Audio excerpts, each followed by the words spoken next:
Salut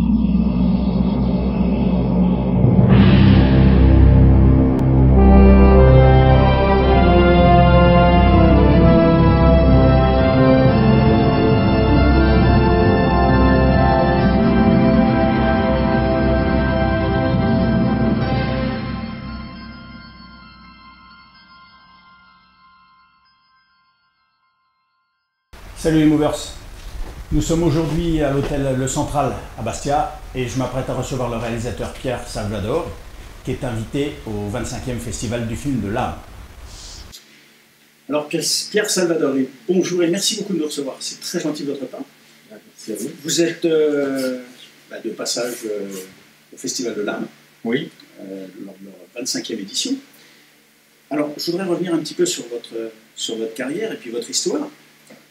D'abord, je voudrais savoir si vous savez d'où vous vient cette fameuse passion pour le cinéma. Oui, je sais très bien. Enfin, elle me vient d'un coup de foudre. C'est-à-dire que j'avais une passion pour les acteurs. Je croyais que c'était une passion pour le cinéma, mais j'avais une passion pour les acteurs quand j'étais plus jeune, quand j'avais 14-15 ans. J'adorais les acteurs du cinéma américain des années 60-70. J'avais une passion pour Pacino, De Niro, comme tous les jeunes de ma génération. Donc j'ai découvert tout ce cinéma indépendant américain très puissant et parfois assez violent et qui correspondait bien à ce que dans ma jeunesse, à cet âge-là, etc. Et puis cette passion pour les acteurs et pour une idée du cinéma, plus que pour la mise en scène et que pour la réalisation, a muté. Vraiment, ça a tout a changé quand j'ai vu un film de Lubitsch qui s'appelait Le ciel peut attendre, au Champeau.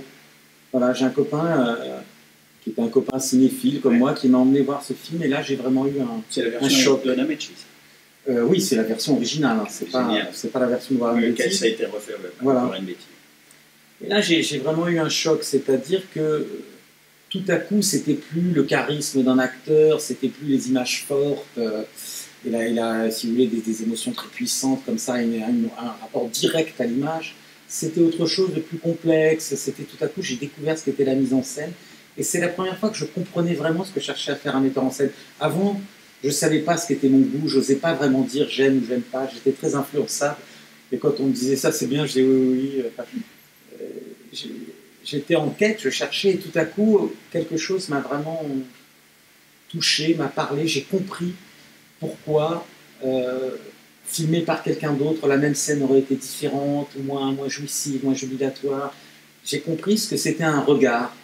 Et que Lubitsch avait un point de vue incroyable voilà, sur une scène, et qui savait l'imprégner, et qui savait Voilà, j'ai compris ce que c'était le ton.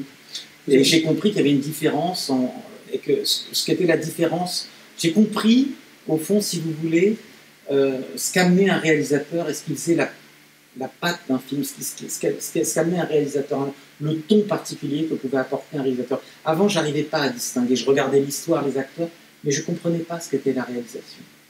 Vous considérez avoir une patte? J'espère avoir un ton.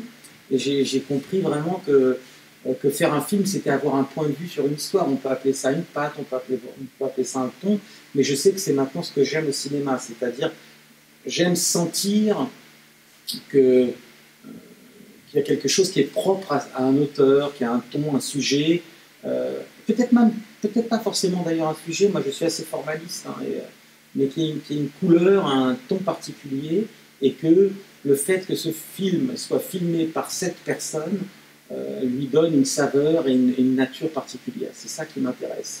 Voilà. Et c'est pour ça qu'au fond je choisis avant tout d'aller voir un film d'eux plutôt qu'un film qui parle de quelque chose. J'allais vous dire ça justement, voilà. Pour vous, c'est important que plus tard, on se dise tiens, ça c'est un film de Pierre Salvador, j'y vais. Parce oui, j'adorerais cette idée-là, que quelqu'un se dise il y a le nouveau film de Salvador. Mais c'est pas comme ça que je réfléchis, si vous voulez, mais en tout cas, c'est ce que spontanément je fais, c'est-à-dire que quand je suis sur un plateau ou quand j'écris un scénario, j'essaie toujours d'avoir un point de vue particulier, un style, un ton, et après, c'est pas quelque chose il faut pas que ça se voit, si vous voulez, mais j'essaye d'avoir un regard particulier, une façon de réaliser particulière. Est-ce que c'est pas plus facile, étant donné qu'en même temps vous écrivez le scénario, donc forcément, ça vous oriente sur... vous avez déjà une idée globale de la chose. Mankiewicz, il appelait l'adaptation la mise en film. Quand il passait de son histoire, à la façon, à ce qu'on appelle l'adaptation, les dialogues, la façon dont il la met déjà. Il écrit les didascalies, il décrit une scène, et puis après il met ses dialogues, etc. Il appelait ça la mise en film. Pour lui, c'était déjà le début de la mise en scène. Je pense qu'au scénario, on induit déjà, en tout cas moi c'est le cas, ce que sera le plan, ce que sera la scène, ce que sera le... En tout cas, c'est ce que je fais beaucoup avec les scénaristes, on parle beaucoup de ça.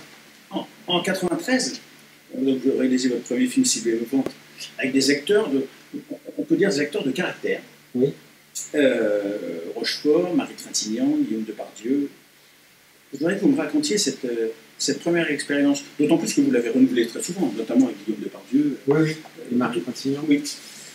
Écoutez, j'avais écrit un scénario, à l'époque je voulais encore être acteur, etc. Quand j'avais commencé à l'écrire, puis après il y a eu ce choc Lubitsch, donc je décide de ne plus être acteur, je vais être uniquement réalisateur. Mais quand même, on en parlera tout à l'heure. Oui, c'est un peu... Oui. Donc, à l'époque, je ne savais pas vraiment qui devait jouer dans ce film, et puis je suis tombé sur Tandem de Patrice Lecomte, et j'ai eu vraiment une révélation, je me suis dit c'est Rochefort qui doit jouer le rôle le rôle principal. Ouais. Voilà, et puis à partir de lui, le casting s'est construit comme ça, c'est lui qui m'a orienté sur Guillaume Depardieu, moi je voulais pas, je disais c'est un fils d'eux, je ne veux pas travailler avec lui. Et ça a été une rencontre décisive pour moi et émouvante. Et donc Rochefort a pas mal collaboré, si vous voulez, à ce film, au sens où il n'a pas été uniquement acteur. Au fond, il a été un peu un espèce de... Il y avait un côté un peu paternaliste, c'est péjoratif, mais disons qu'il m'a accompagné énormément. Il m'a donné confiance en moi, il m'a laissé une grande liberté. Donc ça a été extraordinaire. Il m'a conseillé, c'est-à-dire qu'à un moment, il était question d'une actrice, puis il m'a dit d'une façon... très habile. Si c'est elle, je ne suis pas sûr de faire un rôle. Voilà, oui, il avait une façon de placer les pions comme ça, mais qui était au fond toute tournée vers le film, si vous voulez. C'était quelque chose qui était là pour aider le film. C'est un privilège parce que il était connu pour avoir un très fort caractère. Il avait un très fort caractère, mais il a été très doux avec moi.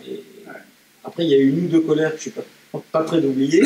C'était impressionnant, mais je pense qu'il était fatigué. Il tournait en même temps le film de Lecomte, je sais plus lequel. Et c'était une participation, mais il est revenu 2-3 fois après avoir tourné de nuit, où là j'ai pu imaginer ce que c'était qu'un tournage difficile avec Jean, mais moi j'ai eu un tournage très heureux. Donc c'est lui qui m'a conseillé Guillaume, en me disant, moi j'ai l'impression qu'il y a un rapport un peu ambigu avec ce jeune homme dans le film. Il se racontait plein de choses, c'était formidable comme il bâtissait un petit peu comme ça son personnage. Et donc il m'a demandé de rencontrer Guillaume, comme je vous disais, ça a été déterminant pour moi cette rencontre. Et pareil pour Marie. C'est-à-dire que pour Marie Trintignant, on cherchait, et à un moment j'ai pensé à Marie après l'avoir vu dans un film de Chabrol, et il m'a dit que ce serait formidable, il a tout fait pour que ce soit Marie. Et... Voilà, donc il a eu une grande importance dans ma vie et dans ma carrière. C'est aussi un acteur qui avait pris parti comme ça à partir de 55 ans de faire des premiers films, d'aller vers des jeunes auteurs, alors que la plupart des gens de sa génération... continuer dans une espèce de confort avec les gens avec qui ils avaient grandi. Jean, il a eu le courage, parce que c'est parfois très déstabilisant, de se tourner vers des jeunes auteurs et de les aider. Il s'est très peu trompé. Hein. Il a eu cette fameuse mauvaise expérience avec Terry Gilliam, mais sur le Don Quichotte, malheureusement à la fin. Mais sinon, c'est quelqu'un qui a du flair. Hein. Oui, et qui était très curieux de nature, donc voilà, il se lançait dans des aventures, et puis il le faisait lui-même avec plus ou moins de réussite, mais en tout cas, il avait ce courage, il acceptait de faire des films de baisser ses cachets, etc., pour aller vers des réalisateurs, parce que j'étais très jeune à l'époque, il avait 26 ans quand même, il était très... Voilà. Est-ce qu'on peut dire que c'était quelqu'un qui avait de la mémoire? Parce que, en fait, lui, ils ont été aidés en sortant, c'était la bande Belmondo, Marielle, à l'époque, et à l'époque, c'est vrai que c'était plus facile, il se faisait aider par des anciens comme ça. Peut-être c'est quelqu'un qui a eu de la mémoire. Voilà. Peut-être, mais je crois aussi que c'était dans sa nature. Hein. Il avait très peur de devenir un acteur patrimonial, il avait très peur de devenir aussi un acteur du paysage cinématographique français. Donc c'était très très important pour lui de rester comme ça dans le jeu. Je crois que c'était même vital. Donc il avait besoin d'aller vers des jeunes cinéastes. En tant que réalisateur, quel adjectif vous irez le mieux? C'est pas à moi de dire ça. Parfaitement capable de l'être. Constant, j'espère. J'espère avoir une constance. c'est quelque chose que je peux admirer chez un cinéaste, c'est-à-dire l'idée de... Moi, j'aime beaucoup cette dimension un petit peu artisanale qu'il peut y avoir dans notre travail, et j'aime bien l'idée d'avoir un rendez-vous. Alors, bon, moi, je mets du temps parce que je travaille beaucoup, je suis laborieux, mais d'avoir un rendez-vous ponctuel et régulier avec les spectateurs. J'essaie de résister à certaines offres qui peuvent arriver par certains moments et de rester un cinéaste personnel voilà, et de ne pas décevoir ceux qui aiment bien mon travail. Voilà, donc j'essaie d'avoir une espèce de constance, de rigueur et j'espère de modernité. Il faut pas. Le cinéma, c'est très contemporain. Hein. Il faut coller à son époque, ça vieillit très très vite. C'est vraiment un truc que j'aime énormément au cinéma. C'est qu'il est le reflet d'une époque. On disait des comédies italiennes que j'adore, qu'elles prenaient leur époque en flagrant délit. Oui. Et ben, moi, j'essaie de ne pas décoller non plus parce qu'on peut vite devenir désuet. Voilà, et puis constant. Est-ce que ça veut dire que l'argent ne pourrait pas avoir de prix sur vous? Non, aucune. Alors ça a failli parce qu'à un moment, j'ai quitté mon village à Venaco pour m'acheter une maison à Olette. Parce que j'en pouvais plus du village. Cette maison m'a coûté trop cher. J'ai failli faire un film pour de mauvaises raisons. Et j'étais très fier de moi. J'ai dit à ma femme, si je fais pas ce film que j'écris depuis un an, à cause de ça, c'est fini. C'est fini, c'est le début de la fin. Voilà, donc j'ai fait dans la cour au lieu de faire, voilà. Et puis je pourrais faire une commande si le film me touche. Vraiment, je rêverais de recevoir un scénario et d'être uniquement réalisateur. C'est pas un choix d'être scénariste, hein, c'est vraiment par... je suis obligé de le faire pour avoir matière à tourner, mais j'adorerais ça. Mais voilà, je suis... Oui, je peux me dire que je suis fier d'avoir refusé certaines offres, parce que parfois c'est beaucoup d'argent. Mais il ne faut pas...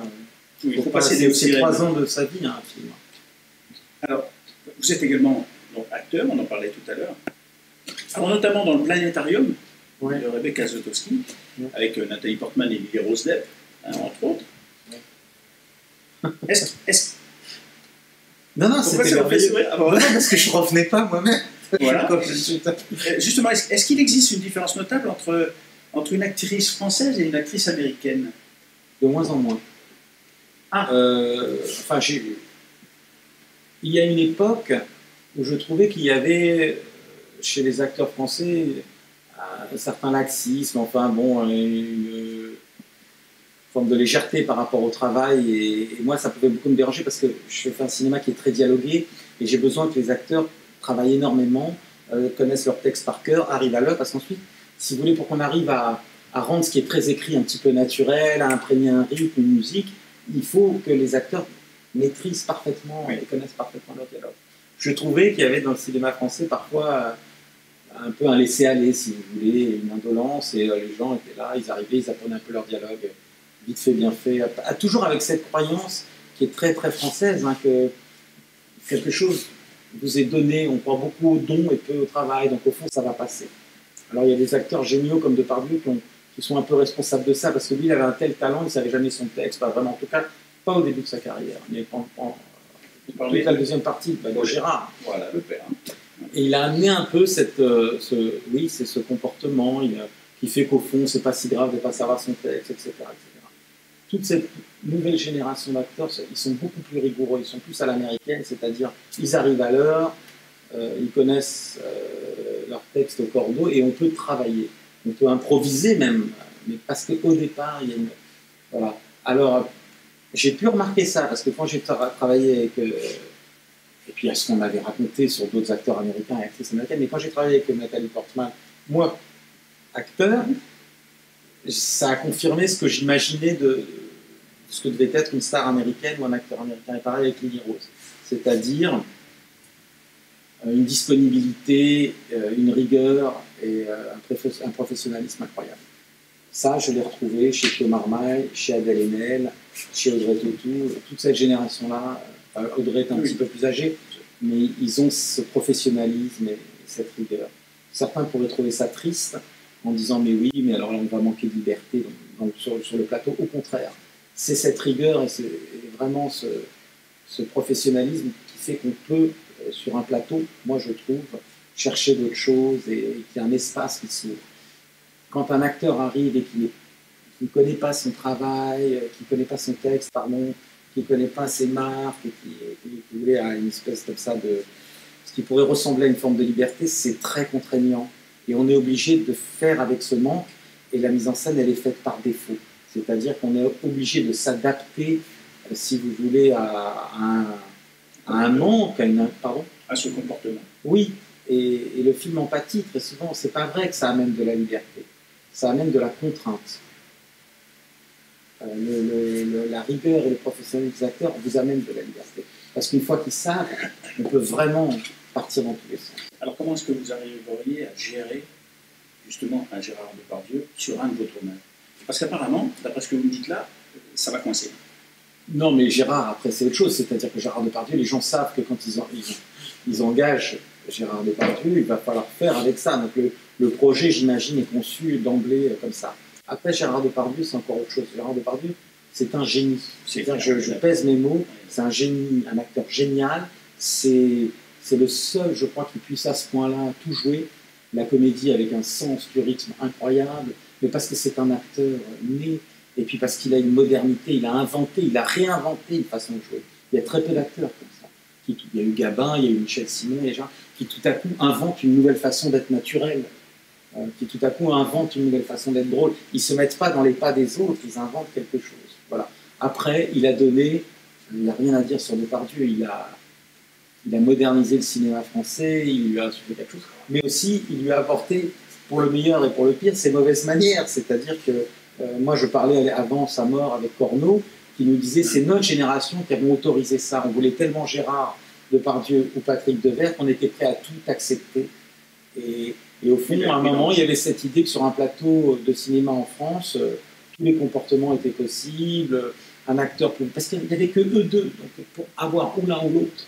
D'ailleurs, ils ont éclipsé toute une génération d'acteurs qui ont beaucoup aussi souffert de cet incroyable talent qu'ils avaient, tous les deux. Mais donc voilà, ils étaient prêts à tout accepter. Et ça, il y a eu une espèce d'empreinte forte. Ça a marqué pas mal de jeunes acteurs qui pensaient qu'on pouvait faire de cette façon. Il a fallu du temps avant que cette idée du travail ne soit pas ringarde, qu'elle soit moderne. C'est compliqué justement parce que une telle star, comme vous avez dit, il a du génie. Et dans cette phrase que vous venez de dire, est-ce que vous seriez prêt, vous, à tout accepter? Non, parce que moi j'ai besoin d'acteurs. Alors Gérard Depardieu, on aurait pu souvent tourner ensemble. Hein. D'abord, je l'ai bien connu parce que j'étais très proche de Julie, j'étais très proche évidemment de Guillaume. Donc il en a été question, mais je ne voulais pas, parce que j'aimais énormément Guillaume et Julie, qu'ils puissent eux deux penser que c'était à l'époque une façon d'approcher Gérard qui était incontournable à l'époque. Mais qu'il est toujours d'ailleurs. Qu'il est toujours, d'une certaine façon, oui. Moi, j'adorerais travailler avec lui, mais comme j'ai un cinéma qui est très dialogué, je ne sais pas si Gérard accepterait de faire un film qui demande, si vous voulez, ce travail-là. J'en sais rien. Moi, je rêverais de travailler avec lui. On lui demande. Non, mais je peux lui demander tout seul. Mais je ne l'ai pas fait parce que je l'aime. Et que je crois qu'il m'aime bien aussi, donc ça créerait du conflit. Voilà, il faudrait être sûr que bien sûr. qu'on se rencontre au bon endroit, quoi. Bien sûr. Je l'aime trop pour souffrir de lui. Je souffrirais trop, je crois. Oui, ça serait tendu, disons. Alors que l'amour, c'est souvent la souffrance. En tant que réalisateur, est-ce qu'il existe un sujet que vous refuseriez de tourner? Absolument. Je déteste les revenge movies, les films où les personnages... C'est pas pareil, non. La vengeance, c'est un thème magnifique. Ça peut être un sujet sublime. Je n'aime pas quand un film est un exutoire, ou quand... si vous voulez, la catharsis, c'est quelque chose d'un peu compliqué, mais si vous voulez, je déteste le cinéma. Il y a un certain... D'ailleurs, c'est très américain, ça aussi. On crée des monstres pour pouvoir les punir. Voilà. Je n'aime pas ces cinémas-là. Je n'aime pas un cinéma sadique et bien pensant qui fait qu'on crée un personnage monstrueux pour ensuite se défouler sur lui. Voilà, ça c'est... Oui, se servir de son film comme une thérapie. Non, c'est pas se servir de son film comme une thérapie, c'est accompagner les penchants sadiques que pourrait avoir le spectateur. Je vois certains films et je me dis on imagine un monstre sans se rendre compte qu'un monstre ça n'existe pas. Oui. Un monstre c'est un être humain qui d'une façon ou d'une autre, a des penchants, mais au fond ne m'a jamais décidé d'être grand, petit, beau, moche ou monstrueux. Et très souvent, il peut y avoir une exploitation de ça, de la création du monstre, du sadique, pour ensuite mettre en place un héros qui va être tout autant sadique. Mais là, c'est légitime. On peut taper, on peut frapper, et c'est souvent pour assouvir un penchant comme ça du spectateur pour une forme de violence. Je peux aimer la violence au cinéma quand elle est légitime et pas quand elle est un peu comme ça, un peu sadique. Donc en fait, on ne verra jamais un de vos films traiter un survival, par exemple. Non, le survival, ça m'intéresse. Mais vous savez, c'est ce qu'on se disait au début du film. C'est-à-dire, au début, pardon, c'est drôle, de l'entretien. C'est-à-dire que, pour moi, il faut aimer son personnage. Délivrance, c'est un survival, c'est un des premiers survival, le film de Borman. Oui, mais on n'a pas l'impression qu'à aucun moment, les personnages, que leur violence est légitime. Ils se défendent, en face, il y a des monstres, mais ce sont des victimes. Exactement. Ce sont des victimes, mais à aucun moment, au fond, on suscite comme ça chez le spectateur un désir de violence un peu sadique ou d'un spectacle un peu qui devient poussif et où la violence est mise en scène, si vous voulez, la mise en scène de la violence. Elle est... Le passage du viol est compliqué. C'est la confrontation avec la sauvagerie, avec la nature sauvage. Il ne faut pas oublier ça, c'est ça le projet. Il dit, la rivière, c'est la dernière fois qu'elle est là, on va aller se confronter à ça. Et puis non, ils ne se confrontent pas à la rivière, ils se confrontent à la nature sauvage, à sa violence. Et eux sont des êtres profondément civilisés, qui pensent l'être, et ils vont être confrontés à leur propre sauvagerie. Mais à aucun moment tout ça est légitime. C'est-à-dire à un moment on se dit c'est normal. Eux-mêmes vont être à vie marqués par cette expérience et d'une façon terrible. Quand vous voyez, je ne sais pas, un film comme 8 mm que je revoyais il n'y a pas longtemps, Man on Fire, c'est pas pareil. Tout à coup, on crée des monstres pour que le héros puisse devenir lui-même monstrueux et l'instrument d'une vengeance, etc. Et qui va souvent avoir recours à une espèce de mise en scène un petit peu sadique, une mise en scène de la douleur, de la violence. Et c'est plus ce que je peux détester chez Tarantino parfois aussi. Voilà, les gens adorent Tarantino. Et moi, par exemple, Inglourious Basterds est un film obscène pour moi, parce qu'il fait se comporter des juifs comme des nazis. Mais comme il y a le prétexte de l'horreur nazie, on met ensuite en scène l'horreur d'une soi-disant nécessité à punir de la même façon qu'on a été blessé. Moi, je trouve ça extrêmement dérangeant, si vous voulez. Et donc, quand je vois Brad Pitt prendre son couteau et dessiner une croix gammée sur le front d'un jeune soldat allemand, même si ce soldat est un nazi, je trouve ça ignoble.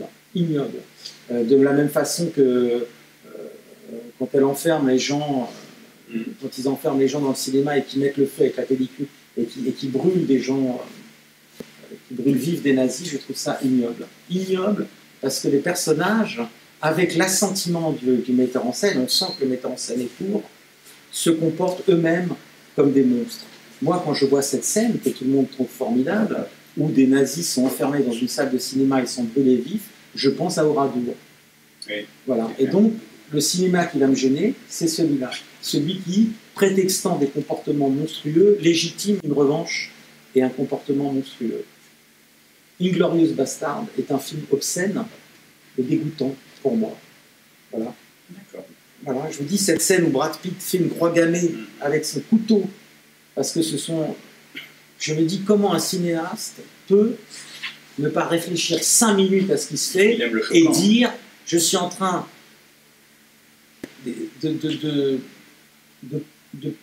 il a créé des personnages qui sont juifs et il les fait se comporter comme des nazis, au prétexte que les nazis se comportent d'une façon monstrueuse. Voilà ce que je peux trouver obscène au cinéma. Ça n'a rien à voir avec un survival, ça n'a rien à voir avec des violences. C'est une espèce d'exutoire sadique et soi-disant légitime. Et se servir d'une base historique. Je crois que c'est un des films les plus idiots que j'ai vu au cinéma. Ce que j'appelle les grands films stupides, quoi. Mais bon, il a fait Jackie Brown, qui est un film magnifique sur la vieillesse. C'est un grand metteur en scène, en plus. Il a un sens du cadre et si vous voulez, de la montée. Mais c'est un cinéaste sadique. Il va chercher les sentiments les plus chez les êtres. Voilà, donc moi, ça, jamais je pourrais faire une scène comme ça. Voilà. Pour vous, aujourd'hui... Je ne sais pas si j'aurais dû dire ça. Mais je Ah si, pense, si, justement. Non, mais je pense. Mais exactement. Et toute cette première scène entre le nazi et l'enfant que tout le monde trouve extraordinaire, et le type, et où l'enfant se cache là, pour moi, c'est vraiment la mise en scène de la monstruosité. C'est vraiment mettre en scène la monstruosité, vous savez. C'est vraiment aller chercher le pire chez le spectateur. Mais ça crée une tension dramatique, hein. Ça je le nie pas. Mais au cinéma, il faut faire très attention. On ne peut pas créer une émotion n'importe comment. C'est trop facile. C'est marrant, on en parlait à la radio tout à l'heure. Un écran on est compte de 8 mètres sur 12 mètres sur 4. Il y a un tel attachement au personnage que c'est très facile de créer une émotion. Il faut faire gaffe à la façon dont on l'a fait. On peut le faire de manière plus élégante comme Robert Enrico dans Le Fusil. Oui, alors ça fait que j'ai vu il y a très longtemps, mais... À part cette scène du nazi qui, justement, vous parliez de se faire brûler, parce qu'il y a le miroir qui se déforme devant lui. Oui, en fait, il est caché derrière par un passage. Oui, voilà, et puis il y a le Mais sinon, l'émotion est créée à la fin du film. Vous savez, c'est très complexe. C'est le fameux travelling de Capot, hein. C'est le truc de Rivette. Je ne sais plus dans quoi il avait écrit ça, c'est dans les cahiers du cinéma, il y a très longtemps, d'années à théoriser là-dessus. Il disait, j'ai même pas besoin de voir le film. C'est qu'à un moment, il y a un personnage qui essaye de fuir un camp de concentration, je ne sais plus, je ne connais pas exactement ça, mais il est sur un barbelé, et puis on tire dessus, et Yvette, il en a toujours voulu de recadrer à ce moment-là, pour que le plan soit beau. C'est très très compliqué. Au cinéma, il faut faire très attention à la façon dont on filme. C'est une affaire de morale, hein, vous savez. Il y a des films qu'on peut trouver infréquentables, comme il y a des gens ou des êtres qu'on peut trouver infréquentables. Voilà.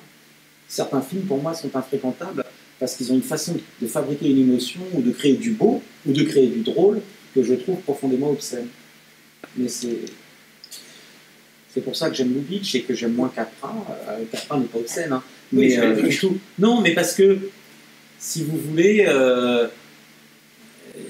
voilà, je trouve que Chaplin ou Keaton ou Lubitsch, ils sont toujours dignes, alors que je peux trouver que Capra, parfois, il est un petit peu mièvre, ou un peu, voilà, ou il a une façon... Mais, non, mais attendez, grand metteur en scène. Hein. Mais je veux dire par là que la même scène filmée par quelqu'un ou quelqu'un d'autre... Wilder non, Wilder, je veux dire. Ah, voilà.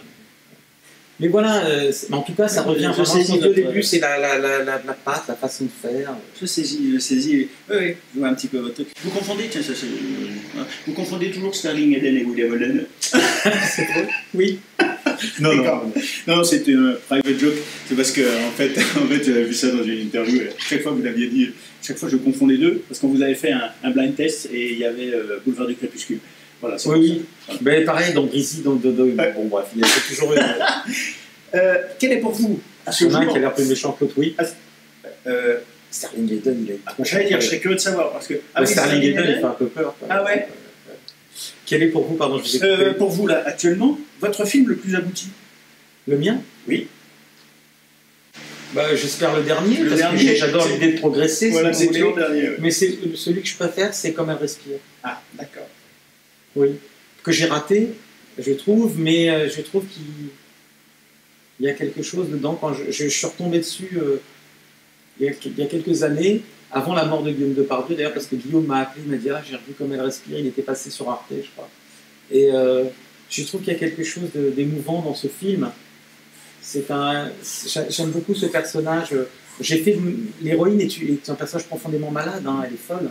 C'est pas ça qui est clivé, c'est une mythomane, mais on l'avait traité de façon un petit peu clinique. J'avais lu énormément de choses là-dessus. Et voilà, et c'est un personnage que je trouve assez déchirant, assez émouvant. Et puis c'est la première fois que j'osais mélanger à ce point-là le burlesque et le tragique. Voilà, il y a une scène de kidnapping avec des masques sur la tête, et c'est drôle parce qu'on va présenter Alama en liberté, et je m'aperçois qu'il y a de nouveau les cagoules, le jeu avec le masque, et avec la vérité, le mensonge, elle c'est une mythomane. Et, voilà, et j'ai l'impression que dans Comme elle respire, il y a toute la deuxième partie de mon travail qui apparaît, qui commence là avec ce film-là. Alors, en 2011, parce que j'ai gratté, j'aime bien gratter tout ce que je connais sur l'invité, vous avez déclaré: pour l'instant, j'ai pas l'impression d'avoir réalisé un film grandiose. C'était pour TV5 Monde. Grandiose, je l'ai dit. Grandiose. Un grand film. Grandiose. Ah, oui. Alors, un, est-ce que vous avez changé d'avis? Et deux, qu'est-ce que vous pensez des récompenses qui sont données au ciné? Alors, j'ai pas changé d'avis, hein. Je pense que j'ai jamais fait un beau film, j'ai jamais réussi un film. Faut pas faire un Non, non, film. mais je veux dire par là, Le certains cinéastes de ma génération, ils ont fait leur chef-d'œuvre. Oui. Cédric Kahn, il a fait Roberto Succo, Catherine Corsini, elle a fait Partir, Lifshitz, il a fait... ça va me revenir, un très très beau... Wildside, voilà, bon. Moi, j'ai pas l'impression d'avoir tout à coup cette espèce de truc un peu magique où le récit, la mise en scène, le sujet, comme ça, crée un objet parfait, quoi. Comme Haute-Pègre, quand je vois Haute-Pègre de Lubitsch, je me dis c'est parfait, c'est parfait. Et d'ailleurs, c'est une comédie, mais je pleure à chaque fois que je le vois, parce que c'est parfaitement beau, quoi, et accompli, il n'y a rien à toucher. Moi, je vois bien, je me dis que mon film, c'est comme Elle respire, le film que je préfère, il est raté. Je me suis trompé de protagoniste, j'ai fait l'histoire d'une mythomane qui rencontre un menteur, j'aurais dû faire l'inverse, un menteur qui rencontre une mythomane. Parce que c'est très difficile de s'identifier à une folle, des choses comme ça. Pour l'instant, j'ai pas l'impression d'avoir fait cet objet que je regarderai des années plus tard en me disant celui-là, il est bien, quoi. Mais bon, ça fait que je continue, je cherche. Et les récompenses du cinéma, qu'est-ce que vous en pensez? Les récompenses, ce que j'en pense, Oui. je m'en fous. C'est ça qui m'intéresse justement, là, parce que c'est rare, généralement, il y a toujours cette fameuse... Mais non, mais les gens me disent, super, je reçois des messages parfois très gentils, hein, quand il y a eu dans la cour, qui a eu une nomination César, j'avais... même Catherine Deneuve m'avait appelé en disant je suis déçu. Je dis moi aussi j'ai été déçu, puis après j'ai été déçu d'être déçu. Je ne peux pas être triste de ne pas gagner un concours ou une course à laquelle je ne me suis pas inscrit. Moi je ne me suis pas inscrit à la course des Césars, je ne me suis pas inscrit à la course... Non, par contre, apparemment, ça marche bien quand on joue dans nos films. Parce que, par contre, du côté acteur, eux, Oui. ils les reçoivent, hein. Oui. Mais parce que j'espère que ma mise en scène ne se voit pas. Peut-être que c'est ça qu'il faut se dire. Parce que moi, je suis un grand partisan de la mise en scène invisible. Hein. C'est pour ça que j'adore Howard Hawks. Ou même Lubitsch. C'est un immense narrateur, mais c'est un metteur en scène extrêmement subtil. Donc, si vous voulez, c'est pas imposant. Mais bon, il y a des cinéastes que j'adore, comme Cimino ou Scorsese, qui ont une mise en scène extrêmement démonstrative, mais qui est tellement en adéquation avec le sujet que c'est parfait, que c'est beau. Mais moi, par exemple, je ne suis pas un grand fan du plan séquence. Voilà, donc, mais c'est pour ça peut-être, mais ça n'a aucune importance. On est des grands garçons quand même. Vous voyez ? Il y a quand même... Ah, j'ai une question, je ne vais pas là-dessus. Donc celle-là, on se l'a passée. Quel conseil vous pourriez donner à un jeune réalisateur? Alors là, j'ai notamment, voilà, j'ai un jeune réalisateur derrière. Quel conseil vous pourriez lui donner, justement, à quelqu'un qui veut se lancer? D'abord, je lui donnerais le conseil de... Il faut comprendre pourquoi on aime le cinéma et pourquoi on aime certains films. C'est-à-dire que quand vous voyez un film et qui vous touche beaucoup, qui vous plaît, mais qui c'est formidable, essayez de comprendre ce qui vous plaît dedans. J'ai longtemps compris qu'on était ce qu'on montre du doigt, enfin, ce qu'on montre, pas ce qu'on dénonce, hein, mais ce qu'on aime. Quand on aime quelque chose, essayer de comprendre pourquoi on l'aime, c'est aussi essayer d'un peu je crois, hein, de se comprendre un peu soi-même, etc. Et pour un cinéaste, moi, quand j'ai eu ce coup de foudre incroyable, cette révélation avec Le ciel peut attendre, j'ai essayé de comprendre pourquoi j'aimais ce cinéaste, et donc j'ai décortiqué son travail, j'ai vu tous ses films, j'ai lu. Moi, j'ai beaucoup appris en regardant les cinéastes que j'aimais. Donc, il faut comprendre cette idée que le cinéma, on dit le cinéma ne s'enseigne pas, il s'enseigne, pardon, mais il ne s'apprend pas. C'est-à-dire que il faut voir les films qu'on aime, essayer de les comprendre. Ensuite, bien sûr qu'on peut essayer de décortiquer une mise en scène, mais surtout, il faut essayer de comprendre pourquoi. Il faut essayer de comprendre le geste d'un cinéaste. Voilà. Pourquoi tout à coup Lubitsch, par exemple, moi j'essaie de comprendre, il y a une scène très simple, hein, ça j'en parle, c'est une femme est amoureuse de deux hommes, elle en épouse un troisième, le jour de la noce, il y a des fleurs partout, et tous les gens ont envoyé des fleurs, et eux ils ont envoyé deux petites tulipes qui sont dans un bouquet un peu ridicule, comme ça, avec un petit mot un peu ironique. Et elle arrive, elle voit toutes les fleurs, et puis elle voit ce petit pot comme ça avec deux tulipes, et elle lit le mot où il se moque un peu d'elle, parce qu'elle épouse cet idiot, quoi, qu'un personnage un peu idiot, et elle rentre, elle donne un coup de pied, pardon, dans les fleurs, elle est furieuse, elle donne un coup de pied dans le pot, et puis elle rentre dans sa chambre. Et lui, il suit en panoramique comme ça, il reste derrière la porte. Il n'entre pas dans la chambre. Et puis tout à coup, la porte s'ouvre à nouveau, elle ressort et elle replante les 2 tulipes dans le pot. On comprend là qu'elle aime toujours ces 2 hommes. Et puis ensuite, c'est au mari d'arriver, on le suit, il rentre dans la chambre, fondu enchaîné, on reste dehors, la nuit passe, il ressort de la chambre et c'est lui qui donne un coup de pied dans les tulipes. Et on comprend que la nuit de noces n'a pas été consommée, qu'ils n'ont pas couché ensemble. Et elle, qu'elle aime toujours les 2 mecs. Donc en filmant un pot de fleurs, on fait comprendre ce qui se passe dans la tête des gens. Voilà pour moi un cinéaste magnifique parce qu'il me fait, moi, travailler et il m'inspire dans le film. Une partie de moi est dans la mise en scène et dans voilà, il y a un jeu et un dialogue. Donc j'ai essayé de comprendre pourquoi j'aimais, et puis ensuite ça m'a forgé comme cinéaste. Le conseil que je peux donner à un jeune cinéaste, c'est comprendre pourquoi il aime un cinéaste, l'étudier, et ensuite, pas reproduire ce qu'il fait, mais comprendre donc au fond ce qui a pu le toucher, se connaître soi-même, et puis essayer de tendre vers une forme de beauté, en tout cas la beauté qu'il a pu trouver dans ce travail-là. C'est, je crois, assez important aussi de connaître l'histoire du cinéma, d'étudier comme ça la mise en scène à travers les films. Moi, je suis plus là-dedans, si vous voulez, l'étude filmique, l'analyse filmique, comprendre pourquoi il aime une scène, pourquoi une scène est belle. Si on aime Scorsese, Les Affranchis, on parlait de plan séquence. Il y a ce plan séquence incroyable où il sort avec une jeune femme et il l'a fait passer par derrière, par les cuisines pour aller dans un restaurant bondé, etc.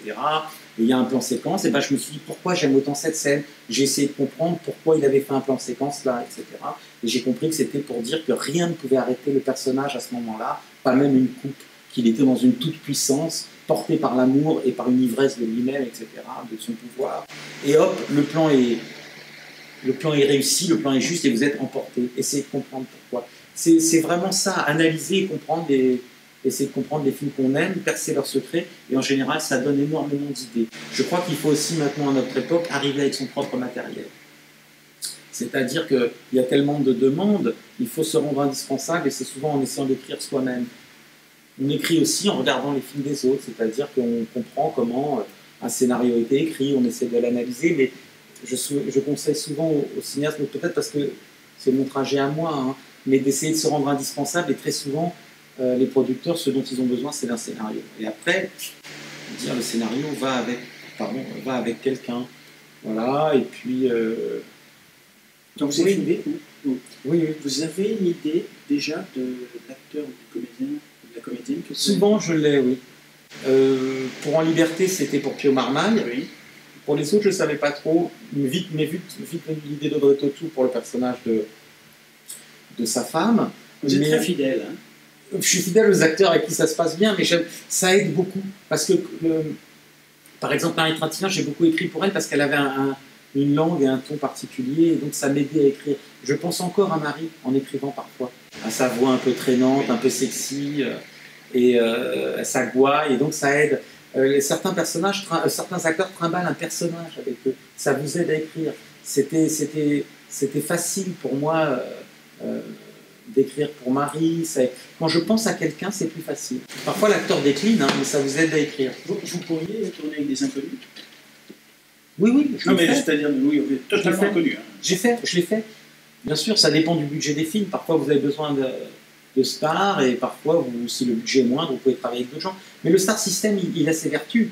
C'est la preuve qu'un cinéma se porte bien. Une cinématographie, elle a besoin nationale, a besoin de ses stars nationales, parce que pour peu, justement, ce qu'on se disait avec Jean Rochefort au début, que ces stars et l'esprit un peu ouvert, eh bien, ils aident à monter des projets. Il ne faut pas oublier qu'une star, c'est au départ un élève dans un cours de théâtre qui adore les auteurs, qui adore Molière et Shakespeare, hein, et qui, quand il devient connu, va pouvoir, s'il n'est pas cynique et s'il n'est pas obsédé que par l'argent, aider des projets à se monter. Donc, le plus on a de stars qui sont des cinéphiles ou des amoureux de la fiction, de la poésie, etc., le plus certains films peuvent se monter. Donc il faut créer une espèce de... Vous savez, il faut comprendre son industrie. Le cinéma est une industrie culturelle, c'est Malraux qui disait ça. Il faut comprendre son industrie. Il faut comprendre qu'on a besoin d'acteurs connus. Certains cinéastes qui se revendiquent auteurs, et c'est merveilleux, disent que c'est une forme de trahison que de travailler avec des stars, parce que c'est épouser le système. Le cinéma c'est un système profondément capitaliste. Ça coûte de l'argent, il faut en générer un peu plus. Il faut pervertir, il faut comprendre ce système et puis jouer avec. Voilà, donc une star va vous aider à monter un film, il faut prendre des seconds rôles, il faut prendre des inconnus, et puis tout doucement, comme ça, on construit. Moi, j'ai pris Pio dans un second rôle sur Dans la cour, il a le premier rôle sur ce film-là. Guillaume Depardieu, il ne faut pas croire, quand j'ai commencé à travailler avec lui, il était très peu connu, Marie aussi. Marie, elle a accédé à la notoriété avec sa mort tragique, mais au fond, c'est en mélangeant un petit peu des acteurs connus, des inconnus, qu'on est à peu près cohérent. Voilà, et... voilà, et vous croyez à l'acteur studio? La méthode de Stanislavski. Ah, moi je crois qu'elle a irrigué certains acteurs qui étaient déjà des natures incroyables. Oui, Brando. C'est pas Brando, c'est pas la méthode qui a fait Brando ou De Niro, ou ils le disent eux-mêmes, ou Pacino, ils le disent eux-mêmes, c'était déjà des natures, c'était déjà des gens qui enfant. Pacino, il faisait déjà le pitre enfant. Alors peut-être que ça amenait une certaine intériorité dans des natures profondément explosives. Et donc ce mélange-là, parce que Strasberg faisait travailler comme ça, il fallait aller chercher des émotions profondes, intimes, aller chercher dans son passé, etc. Il leur a appris ça, la concentration, la méthode. Mais je crois que chez les plus grands acteurs de la méthode, hein, de l'acteur studio, au fond, ceux qui ont le plus marqué, c'est que elle a permis à ces acteurs de faire sortir ou de cacher ou de jouer avec une nature profondément, comment dire, d'acteur profond, je crois. Hein. Ça va être ma dernière question. C'est des pitres, hein. Brando c'était un pitre. Ah, Brando au sens le plus poétique et joli du terme, hein, mais c'était des... C'était des natures. C'était des natures, mais c'était déjà des... Il ne faut pas oublier ça. Hein. On est dans l'exagérable. De Niro, son idole, c'est Ventura. Pacino, c'est un acteur très extraverti et tout. Peut-être que la méthode leur a amené une intériorité. Mais De Niro, lui, autant est gérable, autant Brando ne l'était pas. Mais après, c'est autre chose. C'est quand les acteurs deviennent des stars. C'est très souvent intéressant de voir à quel point, quand ils n'ont pas encore totalement le pouvoir, ils sont merveilleux. Ou quand ils sont tenus, et quand ils ont trop de pouvoir, ou quand ils sont avec des metteurs en scène un peu trop fragiles, ou qui ont peur d'eux, il y a une exubérance qui peut être parfois un peu moins intéressante. Vous savez, les plus grands acteurs, hein, le truc c'est de tenir, parce que moi je préfère toujours l'acteur qui joue le film que l'acteur qui joue le rôle. L'acteur doit comprendre dans quel film il est. Oui, l'acteur doit comprendre quel est le ton du film et ce qu'il peut s'autoriser. La vérité n'est pas la même dans un film de Black Edward, dans un film de Lubitsch, dans un film de Francis Weber, vous voyez, ou dans un film de Sauté. Et les acteurs les plus fins le comprennent. Daniel Auteuil ne joue pas de la même façon chez Haneke, chez Sauté ou chez Weber. Il faut parler la langue du film. Et c'est ça qu'un acteur doit comprendre. On parlait d'Adèle Haenel tout à l'heure. Adèle, elle comprend très vite. Bon, après, il faut un petit temps d'adaptation. Dans quel film elle est, et elle prend l'accent du film et sa vérité. Et c'est pas forcément une vérité psychologique. Moi, je ne crois pas du tout à la psychologie du cinéma. Donc, si vous voulez, il faut comprendre quel est le ton du film et trouver la vérité du film et parler la langue du film. Donc l'acteur, là, joue le film. D'accord. Donc ma dernière question, alors c'est une question des internautes, parce qu'à chaque fois, donc sur le site, j'annonce le nom de l'invité, il m'envoie des questions et on en tire une au sort.